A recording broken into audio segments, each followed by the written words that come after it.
ਕਿੰਨਾ ਕਿ ਯਾਰ ਬਰਦਾਸ਼ਤ ਕਰਨਾ ਹੁਣ ਹੋਰ ਤੈਨੂੰ ਕਿੰਨਾ ਕੁ ਅਸੀਂ ਬਰਦਾਸ਼ਤ ਕਰ ਲਈਏ। ਬੰਦਾ ਹੀ ਹੈ ਨਾ, ਕੋਈ ਮਸਲਾ ਨਹੀਂ ਹੈਗਾ, ਬੰਦਿਆਂ ਦਾ ਘਾਟਾ ਨਹੀਂ ਹੈਗਾ। ਬੰਦਾ ਅਸੀਂ ਕੋਈ ਹੋਰ ਰੱਖ ਲਵਾਂਗੇ, ਤੇਰੀ ਮਿਹਰਬਾਨੀ। ਚੱਲ ਸ਼ਾਬਾਸ਼, ਚਲਾ ਜਾ, ਦੁਬਾਰਾ ਨਹੀਂ ਇੱਥੇ, ਤੂੰ ਇੱਥੇ ਕਦਮ ਨਹੀਂ ਦੁਬਾਰਾ ਪਾਣਾ, ਤੇਰੀ ਮਿਹਰਬਾਨੀ, ਚਲਾ ਜਾ ਹੁਣ। ਮਤਲਬ ਜ਼ਿਆਦਾ ਤੋਂ ਜ਼ਿਆਦਾ ਹੁੰਦਾ ਇਹ ਹੈ ਨਾ ਕਿ ਜਿਹੜਾ ਬੰਦਾ ਆ ਉਹ ਕੰਮ ਨਾਲ ਮੁਖਲਸ ਨਹੀਂ ਹੋਏਗਾ, ਜਾਂ ਇਹ ਹੋਏਗਾ ਕਿ ਉਹ ਜੀ ਅਦਾਰੇ ਨਾਲ ਸਿੰਸੀਅਰ ਨਹੀਂ ਹੈਗਾ, ਛੁੱਟੀਆਂ ਬਹੁਤੀਆਂ ਕਰਦਾ ਆ, ਖਰਚਾ ਬਹੁਤ ਮੰਗਦਾ ਆ, ਲੇਟ ਆਉਂਦਾ ਆ।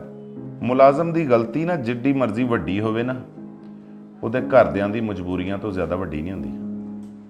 ਮਤਲਬ ਕਿ ਇੱਕ ਬੰਦੇ ਦੀ ਗਲਤੀ ਦੀ ਸਜ਼ਾ ਜਿਹੜੀ ਹੈ ਉਹ ਪੂਰੇ ਘਰ ਨੂੰ ਦੇਣੀ ਹੁੰਦੀ ਹੈ। ਇੱਕ ਬੰਦਾ ਗਲਤੀ ਅਗਰ ਦਫ਼ਤਰ 'ਚ, ਕਿਸੇ ਦੁਕਾਨ 'ਚ, ਕਿਸੇ ਘਰ 'ਚ ਤੁਹਾਡਾ ਮੁਲਾਜ਼ਮ ਗਲਤੀ ਕਰਦਾ ਹੈ ਤੇ ਉਹਦੀ ਸਜ਼ਾ ਜਿਹੜੀ ਹੈ ਉਹ ਪੂਰੇ ਘਰ ਨੂੰ ਕਿਉਂ, ਉਹਦੇ ਬੱਚਿਆਂ ਨੂੰ ਕਿਉਂ, ਉਹਦੀ ਬੀਵੀ ਨੂੰ ਕਿਉਂ, ਉਹਦੇ ਸਾਰੇ ਮਾਮਲਾਤ ਸਿਰਫ ਇੱਕ ਛੋਟੀ ਜਿਹੀ ਗਲਤੀ ਅਸੀਂ ਨਾ ਬਰਦਾਸ਼ਤ ਕਰਕੇ।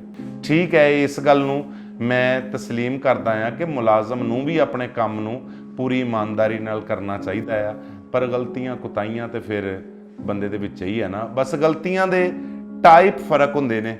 ਉਹ ਜਿਹੜਾ ਮੁਲਾਜ਼ਮ ਆ ਉਹਦੀਆਂ ਗਲਤੀਆਂ ਕੁਛ ਹੋਰ ਟਾਈਪ ਦੀਆਂ ਹੋਣਗੀਆਂ, ਜਿਹੜਾ ਮੈਂ ਆ ਜਾਂ ਤੂੰ ਆ, ਤੇਰੀਆਂ ਸਾਡੀਆਂ ਗਲਤੀਆਂ ਥੋੜ੍ਹੀਆਂ ਜੀਆਂ ਉਹਦੀ ਸ਼ਕਲ ਅਲੱਗਾ ਹੋਏਗੀ। ਬਾਕੀ ਇਨਸਾਨ ਜਿਹੜਾ ਆ ਉਹ ਗਲਤੀ ਕਰਦਾ ਹੀ ਕਰਦਾ ਆ। ਬਾਕੀ ਦੇਖ ਲਓ, ਸਾਡਾ ਤਾਂ ਕੰਮ ਆ ਹੋਕਾ ਦੇਣਾ। ਉਸ ਗੱਲ ਨੂੰ ਕਿਸੇ ਨੇ ਮੰਨਣਾ ਹੈ, ਕਿਸੇ ਨੇ ਨਹੀਂ ਮੰਨਣਾ। ਇਹ 'ਚ ਭਾਈ ਜ਼ਬਰਦਸਤੀ ਤਾਂ ਕੋਈ ਨਹੀਂ ਨਾ ਹੈਗੀ।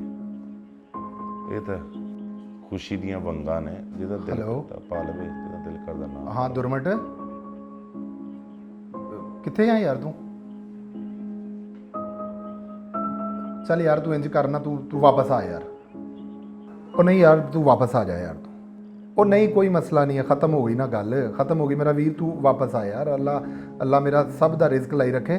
ਉਹ ਹੋ ਜਾਂਦੀ ਊਂਚ ਨੀਚ ਯਾਰ ਜ਼ਿੰਦਗੀ। ਤੂੰ ਇੰਜ ਕਰ, ਤੂੰ ਆ ਜਾ, ਪਹੁੰਚ ਜਾ, ਵਾਪਸ ਆ ਆਪਣੇ ਕੰਮ ਤੇ ਆ ਯਾਰ, ਤੇ ਕੰਮ ਸ਼ੁਰੂ ਕਰ। ਚੱਲ ਦੁਰਮਟ, ਆ ਜਾ ਪਹੁੰਚ ਜਾ।